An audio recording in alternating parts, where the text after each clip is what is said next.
So, because we tend to, whenever we're in a rut of thinking of what to do, we decide to do one of two things. One, look back at a look at and decide, you know what, we could probably get some mileage out of a game. Or in some instances, we are usually riding off a very specific kind of high, whether it be like nostalgia for a specific show or movie or whatnot, and just make a commentary solely to capitalize on that high. In the case of this, it's kind of two birds in one stone, because I do remember we did a look at of it a while ago, but I've also been on somewhat of a semi-Scooby high as of lately, so I figured, hey, why don't we take our look at of Scooby-Doo 900 Frights and turn it into a commentary, since, it's short enough to where I feel like we can get through it without any big hassle. I forgot that they tried to recreate the entire show as best as they could. Yeah, and like that's something that you'll notice like between this, as well as the other two Scooby games for the GameCube PS2 era, like every one of them is like, they all begin with like a recreation of like that classic, opening scene, using like the in-game assets to varying degrees, as you can see with the models here. Yeah, which My goodness. goes without saying, this is aged like fine milk. But I can definitely see the novelty of doing this back in the day. Apart that it's very difficult for these 3D models to have the exact same it's hard for them to have the exact same expressiveness that 2D animation did. I think for the time, I think they did a decent enough job. So what? I mean, honestly, the absolute I think would make the whole thing a little better is if the color wasn't so desaturated. Well, to be fair, that is kind of a carryover from the original cartoon as well. But yeah, basically, the original cartoon wasn't even that desaturated. We'll look back on it later. We'll continue. But yeah, we're gonna be pulling up a new game for this. By the way, if you're wondering what promo material's there for, that's just a trailer for the first Scooby movie, which I want to say was just hitting theaters around the time this game was released. Animated or live action? Wow. Oh, the live action one. Oh. Ah. I remember that one scaring the ever-living pants out of me back in the day. Yeah. Also, get ready for the campy laugh track to be everywhere. Yeah, it's like, that is also like a thing you can expect to see throughout all three of the Scooby-Doo GameCube games. I say that on the off chance that we might end up covering the other two at some point in the future, but I will say, out of the three of them, in my opinion, I feel like this one is probably the most egregious of the canned laughter. They use it every other sentence.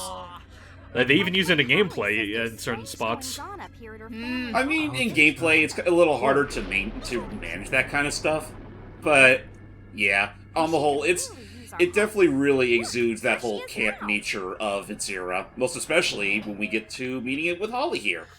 Mm-hmm.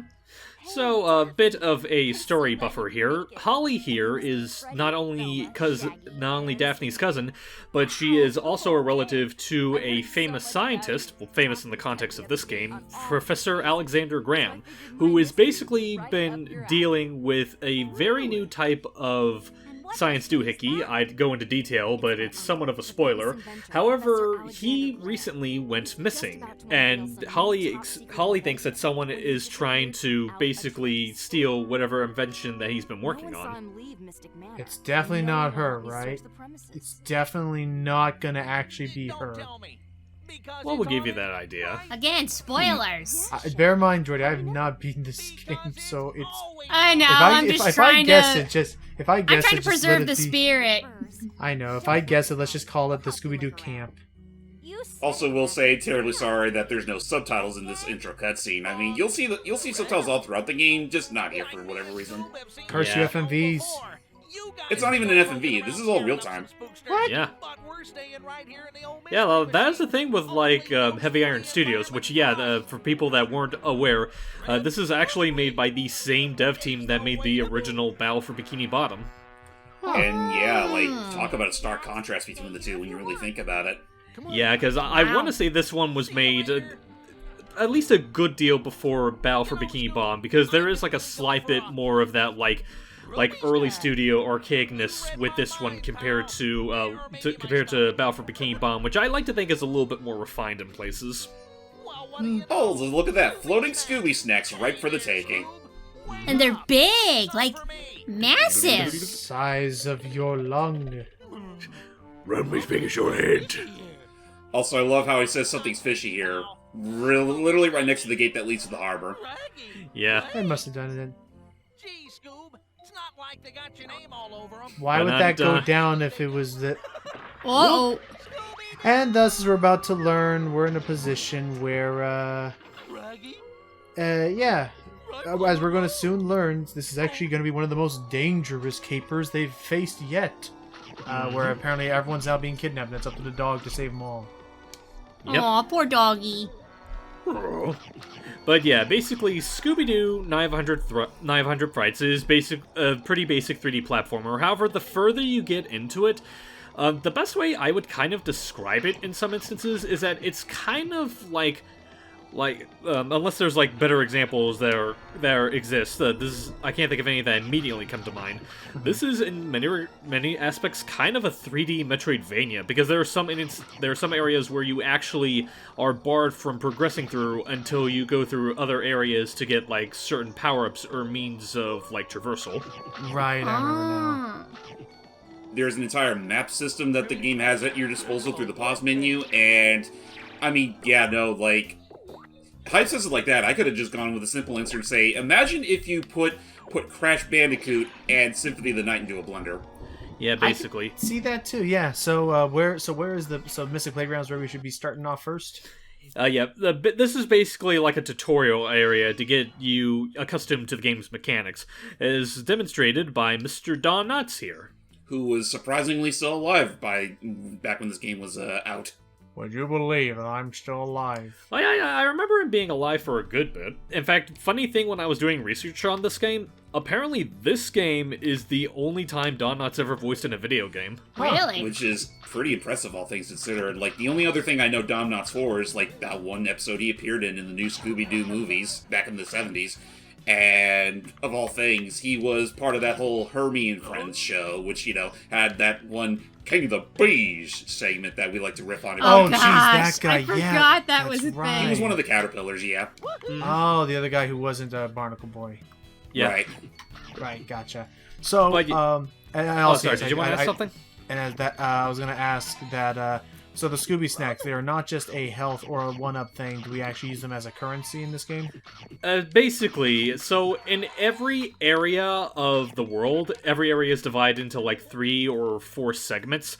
You'll see a bunch of Scooby Snacks littered around the place. If you collect all of them in a area, you pretty much unlock a piece of concept art you can view in the gallery, which is like the little hut area that was on the side of the mansion. And that thing I picked up a while ago is known as a monster token. You collect them and you can be able to view like in-game models of all the enemies there in the game, as well as get a bit of Scooby info attached to some of them, like what episode the monsters came from, like, and various other facts associated with the franchise. Okay. Yep. So that aside, the primary reason you're collecting Scooby Snack is that every once in a while you'll come across the aptly named Snack Gates, which pretty much bar progression until you have the right amount. Okay, so that's where I was seeing that come in. Okay, and that like, so that was that weird doohickey that was outside of the castle door or the manor door. Mm-hmm. Nice. But if you're the type of player like me that likes to like explore every nook and cranny, you shouldn't have to worry about running low on Scooby Snacks to unlock gates. So, oh yeah, no, they give you more than enough to make do. Okay, so apart from them acting like notes would in Banjo-Kazooie, we're not going to hopefully like have to do too much backtracking in this game. I would say the only kind of backtracking that you'd really need to do is stuff that's like outright required to do. Like, we'll see an example coming up as soon as we enter the mansion here. Well, I mean, you might have also noticed that little swirly mechanism down there. Yeah. That's a warp gate. Be sure to approach those whenever you find them, because those are essentially your fast travels. Right. I was gonna say that would, I imagine, be what would help mitigate the backtracking as best as you can. Yes, there is, because to this game's credit, they're actually really generous with like warp gates.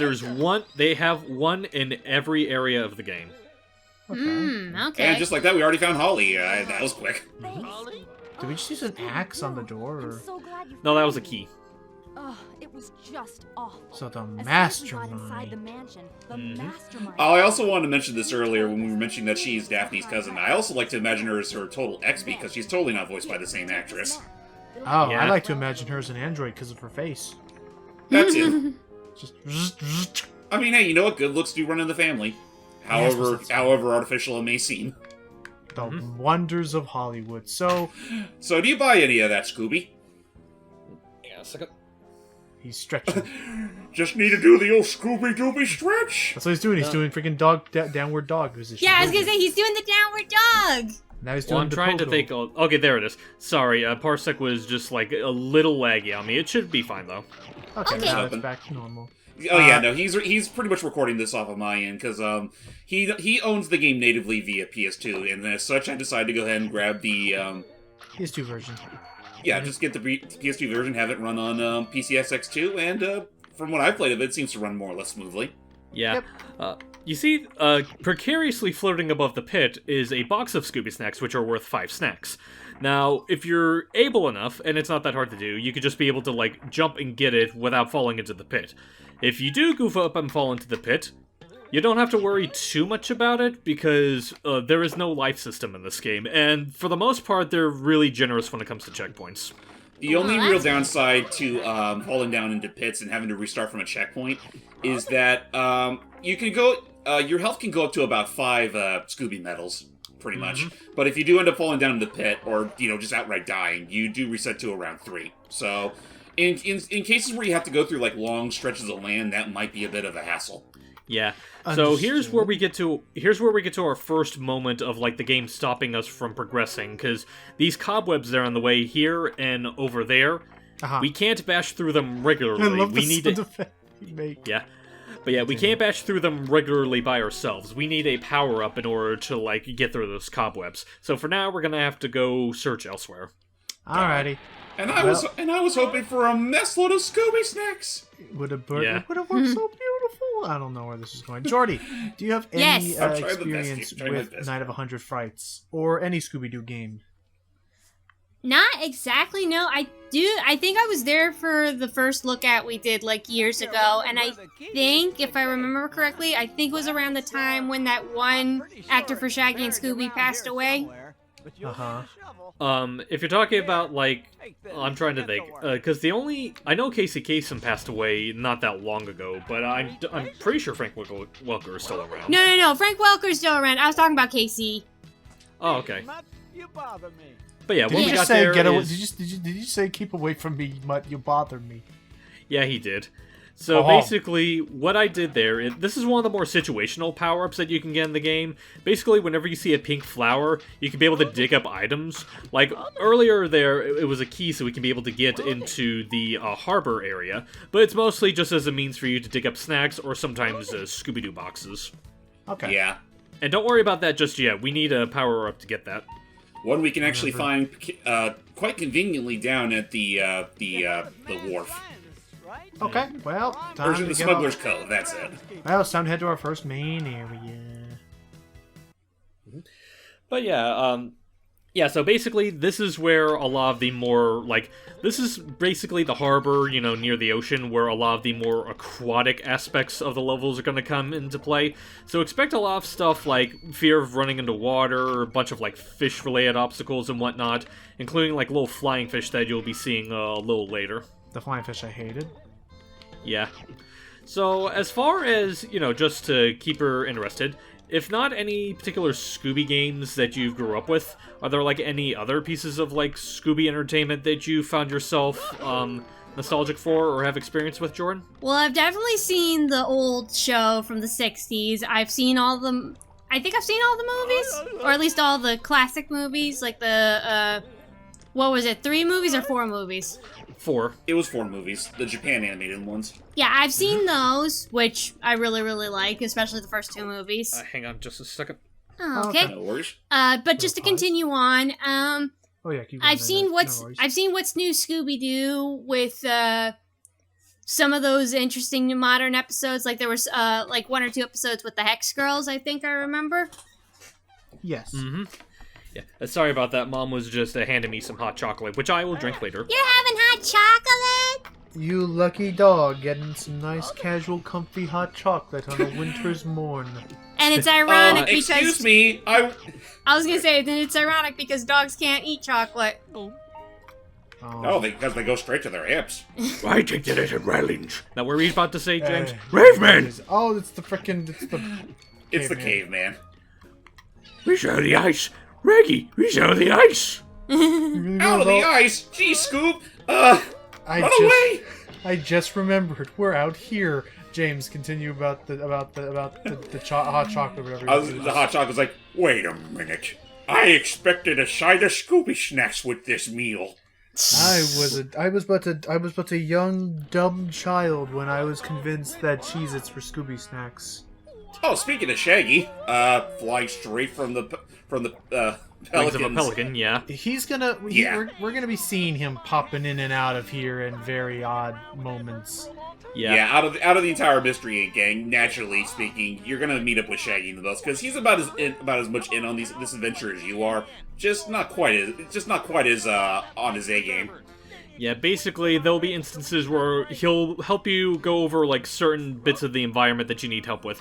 Like, for example, we're trying to reach on top of this so we can, apply pressure to pull that up. But Scooby himself can't be able to reach it, so we're gonna need Shaggy's help in order to get it. But before we do, let's get some Scooby snacks. Ouch! Sorry. Gee, Scoob, is that any way to treat your friend slash best man? I know it's possible to, like, catch him before he falls. It's just that I'm just not that good at it. There's just something about Scooby expectantly holding his hands like, I got you, Reggie, and 2 feet in front of him. Okay, now we can get to what's with that?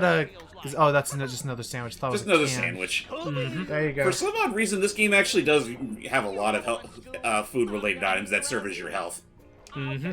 And the sandwiches are the most common, but you sometimes you'll get like cupcake or just straight up cake and cookies from enemies. And do cookies, those, drumsticks. Now, does that give you different amounts of health? Ooh. No, they all refill the same amount. Then why would they make the sandwiches the most prevalent? I don't know what to tell you. To be fair, that was the most prevalent non-Scooby snack related food item that both Scooby and Shaggy The fish monster helped themselves to the most. That is true. That is true. I think that was when. Where the hell did you come from, Dom DeLuise? Don Knotts, you mean? Don Knotts, I mean? Yeah. He'll also be popping up here and there as well, mostly just to tell you, like, small tips or to give you info on the area around you. Like, for example, we can't necessarily go to the cannery here because not only the barrel's in the way, but also this tar here, which if you're standing in the tar, it disables your jump button. Yep, it's very sticky. There's a very specific invention you're going to need in order to traverse past the tar. And slight spoiler alert, you won't get that until we fight the first boss, which there's only 4 bosses in the game, and they're spread out very thinly throughout. Gotcha. Well, in the meanwhile, help yourselves to whatever Scooby snacks you are able to get amongst all this tar. Though it does remind me, do we ever come across the tar monster at any point? Yes, we do. Great. Yeah, that is one thing that I do find kind of neat about Night of 100 Frights, is that, like, a lot of, like, the mook enemies that you see, aside from, like, usual rats or crabs, they're all basically, like, a lineup of, like, iconic, well, like in the franchise. Yeah, the Ghost Diver. Basically, like, a bunch of various enemies from the show Bill. itself. Hey, Fred. Except, that's another thing we should note about. Hype. I don't remember the diving suit man having an older brother. It's just basically just game laziness. So there actually is no in-game. There actually is no. There you go. Nice upgrade. This basically gets you a double jump. Yay! Wow. But I was say wait. Oh, and also those those are just save points. But wait, I was gonna say wait. There actually is no in-universe explanation for why, like, not even like, oh, it's a cloning machine or something like that. There is an explanation. I'm just being vague about it because I feel like it. Ah, okay. In all fairness, like, we haven't even got to the main event yet. We're just dealing with the small fry. I was gonna say when you said, oh, in-game laziness, I thought that was just genuinely, you're like, oh yeah, no, they just didn't care. Well, I mean, like, there are some bits that they do explain, but it's one of those things where it's like, don't think about it too hard. It is a video game still. I mean, even beyond that, like, right now, I could just argue that it might have something to do with, the Nutty Professor and his many inventions that help Scooby along his quest. Like, maybe they too are a byproduct of some of all those inventions. They are in a way, but again, I'm gonna wait till a little bit later. All right. But yeah, now that we got the double jump, we can actually go back to the front of the mansion, because that will be able to help us get that... Rabbit! That'll help us be able to get that key that was taunting Oh my us God. to unlock the hedge maze. hold on. I was gonna. We can, we can look at the map screen once we get back. Yeah, he wants to look. He I was wants to gonna look at the say, map screen. there was one thing you could actually go back, backtrack to that would require the double jump. Let's see. Oh, that's right, I'm sorry. It's a good thing, it's a good thing that these warp gates work rather quickly. Yeah, I would say the loading times haven't been too bad. Yeah, it's like...